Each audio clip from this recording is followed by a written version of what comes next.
Greetings, my people. What's going on?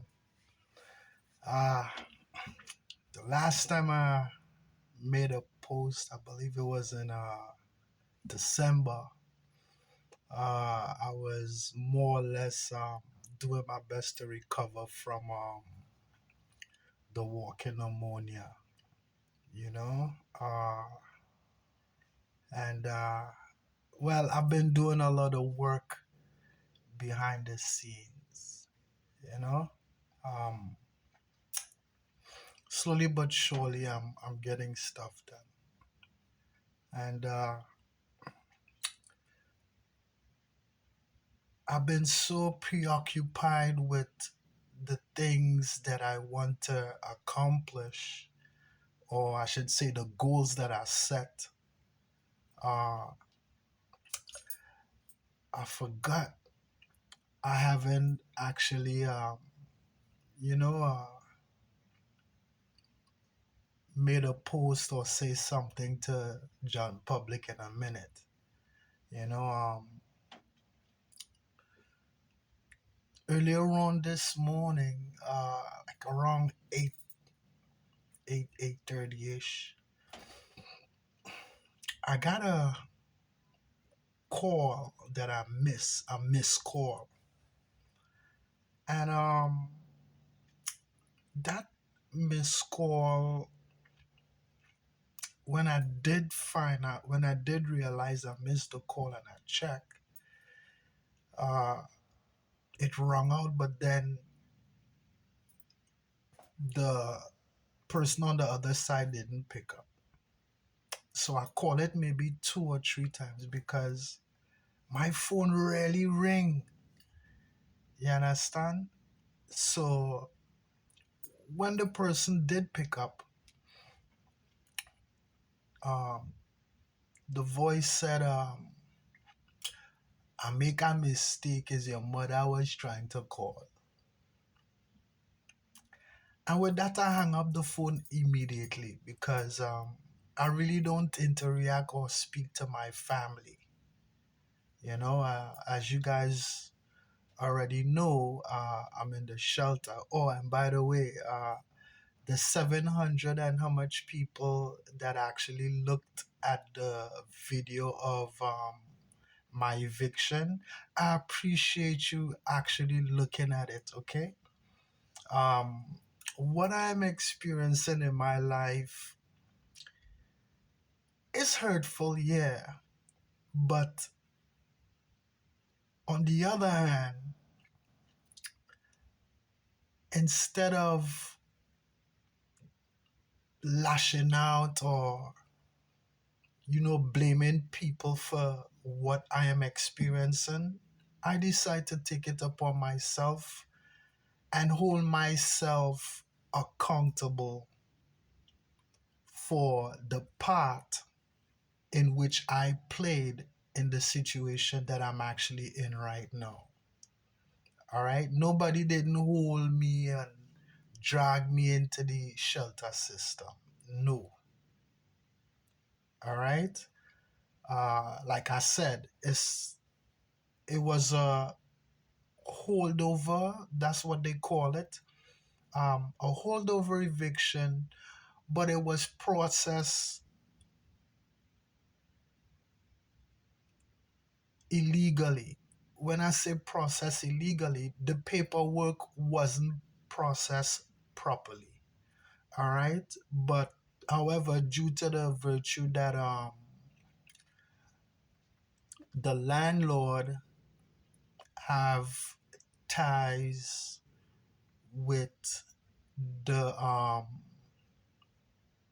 the court system, they get away with anything. That case was adjourned on the landlord's behalf. I don't know how much, like maybe 20 or 15 times. I can't remember exactly, but it was adjourned a lot on the landlord's behalf. And uh, based on my knowledge of holdovers and eviction, it was done incorrectly. And when I actually told them about it, they didn't like that. Uh, I did my best to speak out on it on Facebook and Instagram. I got censored, and as a result of that, I stopped using Facebook and Instagram because I don't want to continually getting censored for speaking the truth. Grandma Rosie used to say, "Speak the truth, and the truth will set you free." Bless her soul. Yeah, the sound of my uncle's voice triggered something in me. You know, um, like 30 something years ago in the when I graduated, 1993, 6 months after I graduated high school, I began pursuing a musical career. Okay. Um, I don't know if I said it in any of the other videos previously to this one. I ended up winning um, a recording contract with one of the local college DJs, Clive Hudson. I believe he passed on a few years ago. Bless his soul, and my respects to his family that's still around. Okay. Um, in doing so, my mother heard my voice on the radio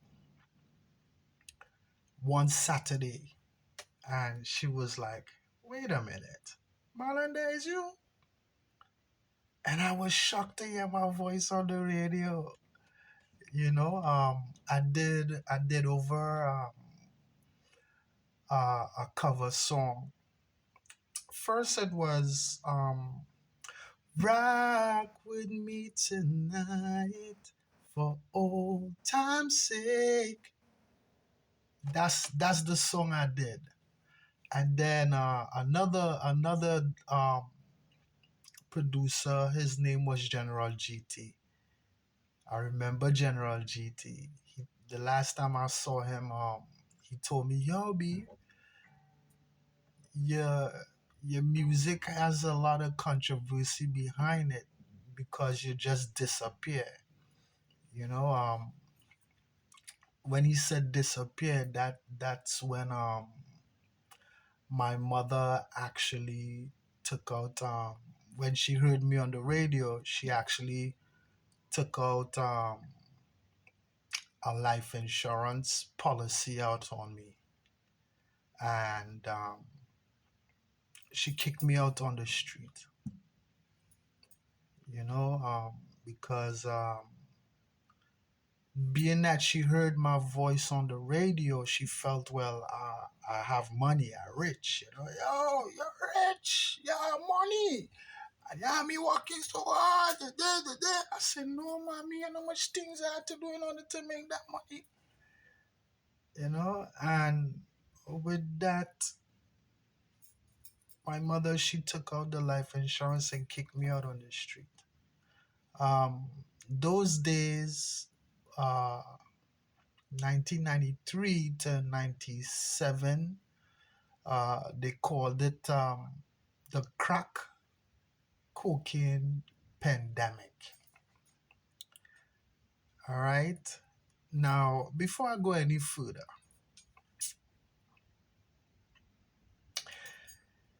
it's imperative that the whole world knows I love my family.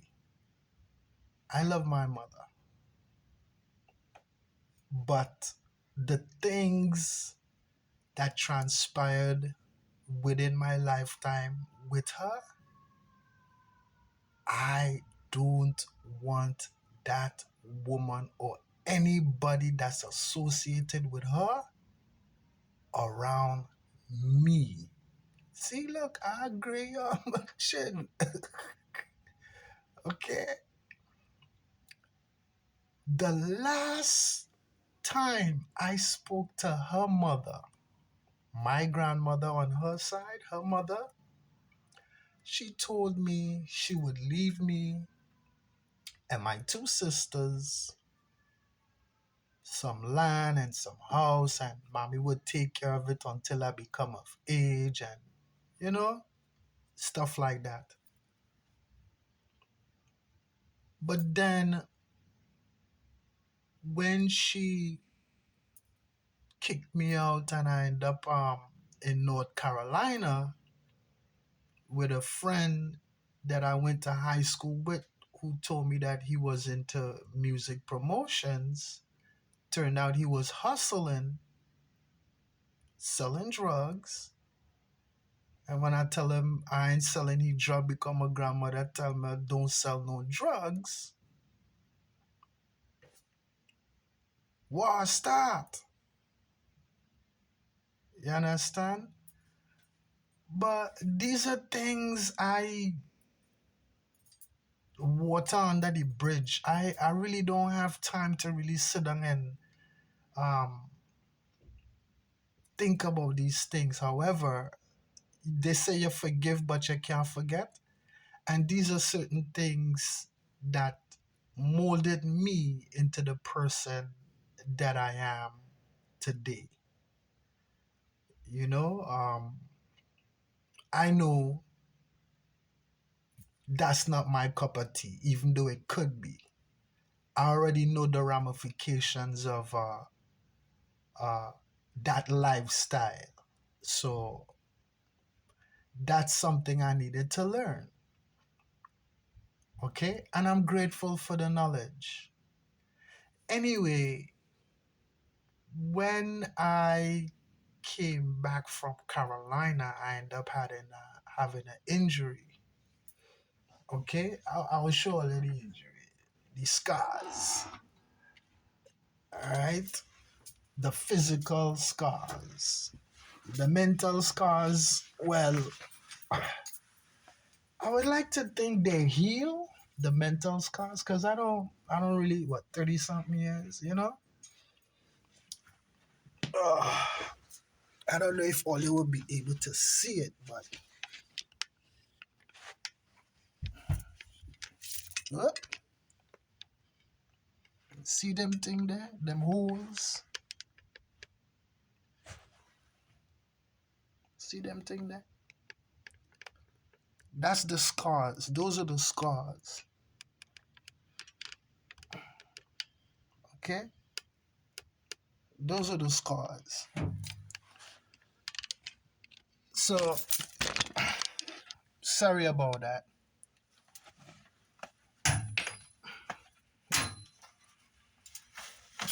Oh, yeah. Those are the scars. And, well, I'm a very private person.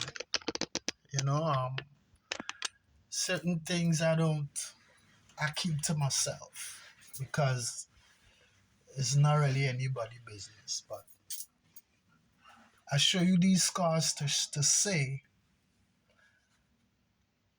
when I came back from the Carolinas with these injuries, uh, I started. My mother, she was first. It seems like she was sympathetic with and supportive, but then like 1 week, 2 weeks pass, and then in the middle of the night, I started getting beatings. When I say beatings, anything she could put her hand on, she would hit me with it, you know? And uh, as a result of that, apart from that, she would not only hit me with objects, she would also she would also tell me to read certain scriptures from the Bible. Okay? And as a result of these things, I have what I call a spiritual awakening. As a matter of fact, I could still remember some of the scriptures, but I don't really read the Bible anymore because of that trauma and other traumas that I experienced within the last couple of years too. You know, I renounce certain renounce certain religions, all right, simply because I learned certain things. Okay, that doesn't mean to say I don't have respect for them. All right, I respect all religions. I learn from all religions. Okay, I used to like going to the Buddha temple. The mother of my first child, she put me on to she was the first person to uh, introduce me to Buddhism because I didn't know nothing about these things. All I knew was about Christianity. And Christianity, Muslim, and Hindu. Them is the three things in Trinidad. The three main, you know, big religions in Trinidad. And I learn a bunch of stuff, you know. Um, but the reason why I'm actually speaking out now is simply because of what I've been experiencing. All right. It turns out that when I got injured and my mother abused me and asked me to to say these to read certain scriptures, um Revelations was one of them. You know, I started asking her questions, you know, and I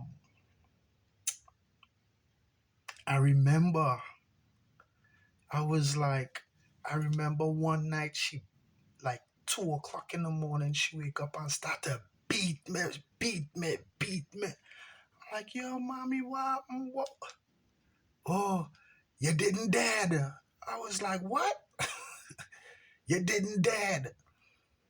And then she tell me what to read, and as I crying and I reading it, certain things start coming to me, and I'm like, mommy, I'm reading this here, and it's like, what's this? Is this roots? I have roots on me. Am I the king of hearts? She said, where is that? I said, am I the king of hearts? And with that lady beat me until she run out of breath. You hear me say? She beat the crap out of me with braces on my foot and all. Skin lump up. And when the sun came out, she took me to the hospital, you know? And when she took me to the hospital, she said, tell them what you said. And with that, I said, well, I asked mommy if I had roots on me or if I's the king of the hearts, king of hearts. And with that, they just took me and carried me upstairs.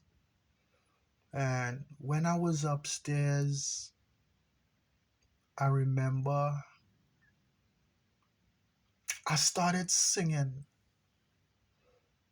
And when I started singing, the whole place gone crazy. So the next day, they call mommy, and she came, and you know, then I can't remember how long I stayed, but I remember specifically a rabbi, mommy and a rabbi told me to sign some papers. I said, no, I ain't signing no papers. And with that, she said, if you don't sign the papers, you're not going to be able to leave here. They're going to keep you here for good. I was like, what? But why do to stay? I said, all right. And I signed the paper and I come out. And um, I went to rehab for my foot, therapy and stuff like that. Yeah. And while I'm out here, my mother would travel back and forth to Trinidad. And it turns out that my mother been telling everybody back home that I am strung out on crack cocaine, I on dope. I'm on drugs, I'm on dope. I'm like, nah, I don't believe. Up to it's only recently I started really, taking these things into consideration. Yeah, my mother telling everybody that I on dope. What triggered this thought was when I heard Uncle voice. I remember him doing me something like,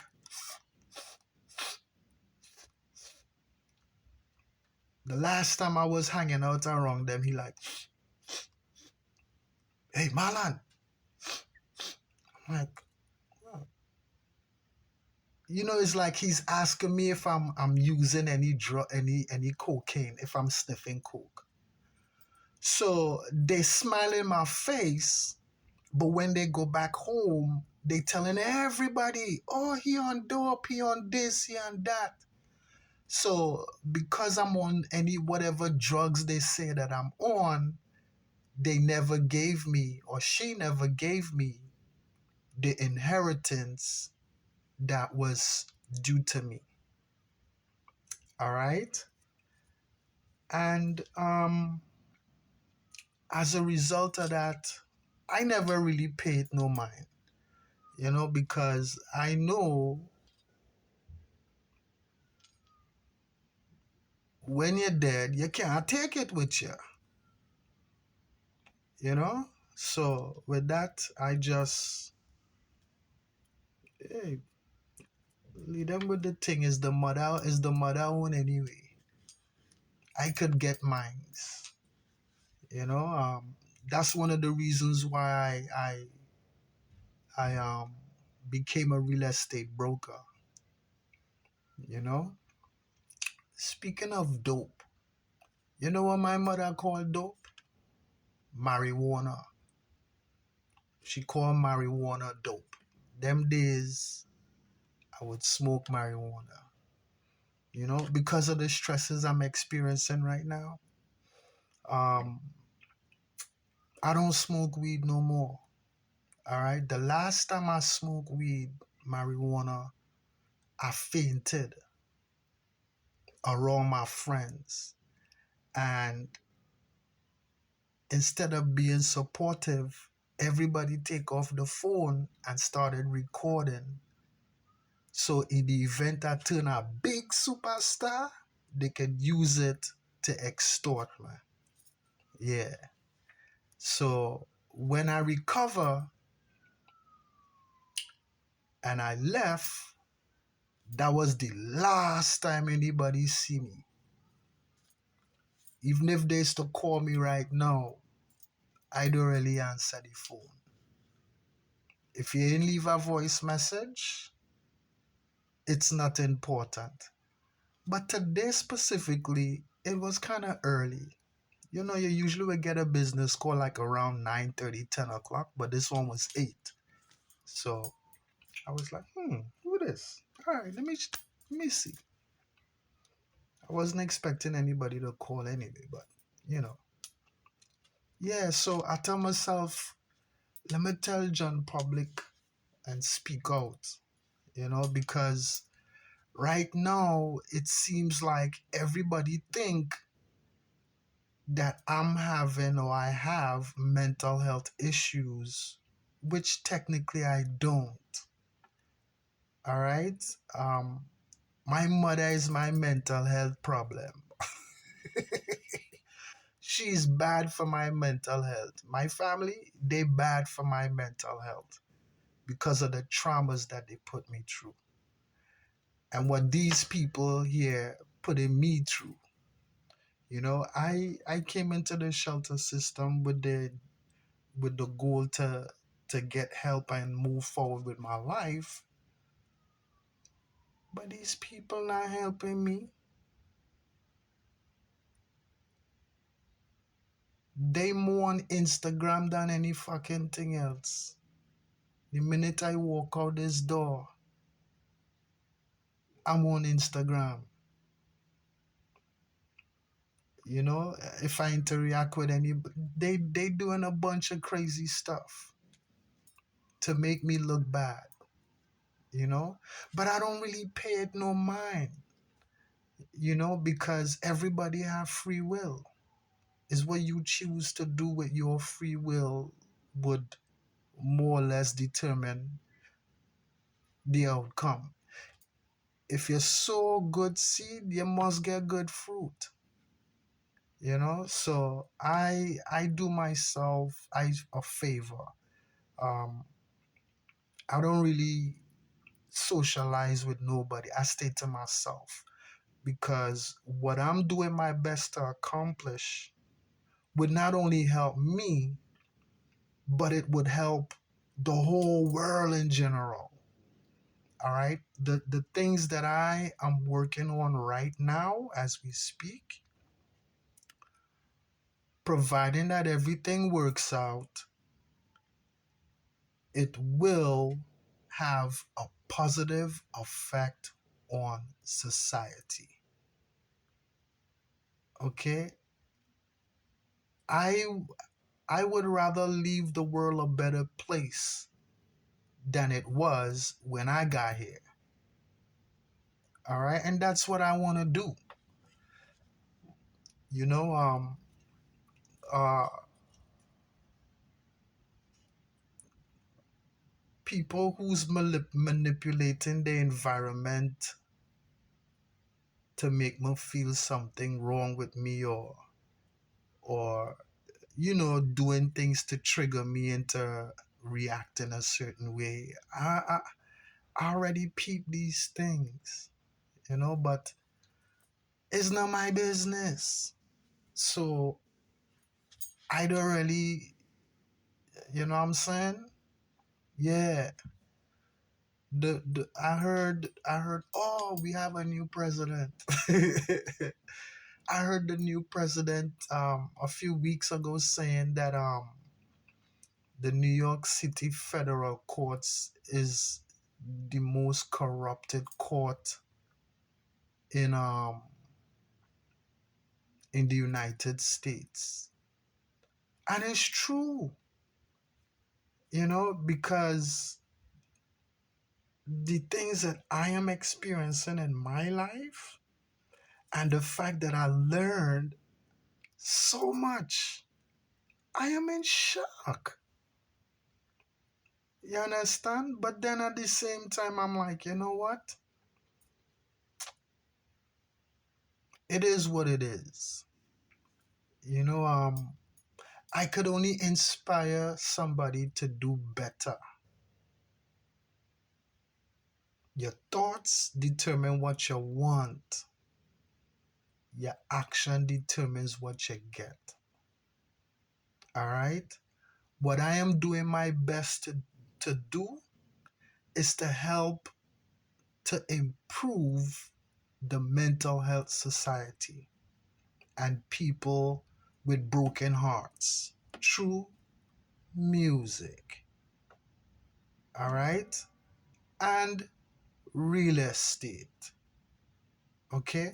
Oh, when I was younger and mommy was building the house, she in Rosilac, Trinidad, I climb up to the top of the foundation, and she see me on top, and she said, "Malan, what you doing up there? Come down before you fall. Come down, come down, come down." When I come down, yo, cutters. That lady bust my ass until I start pee myself.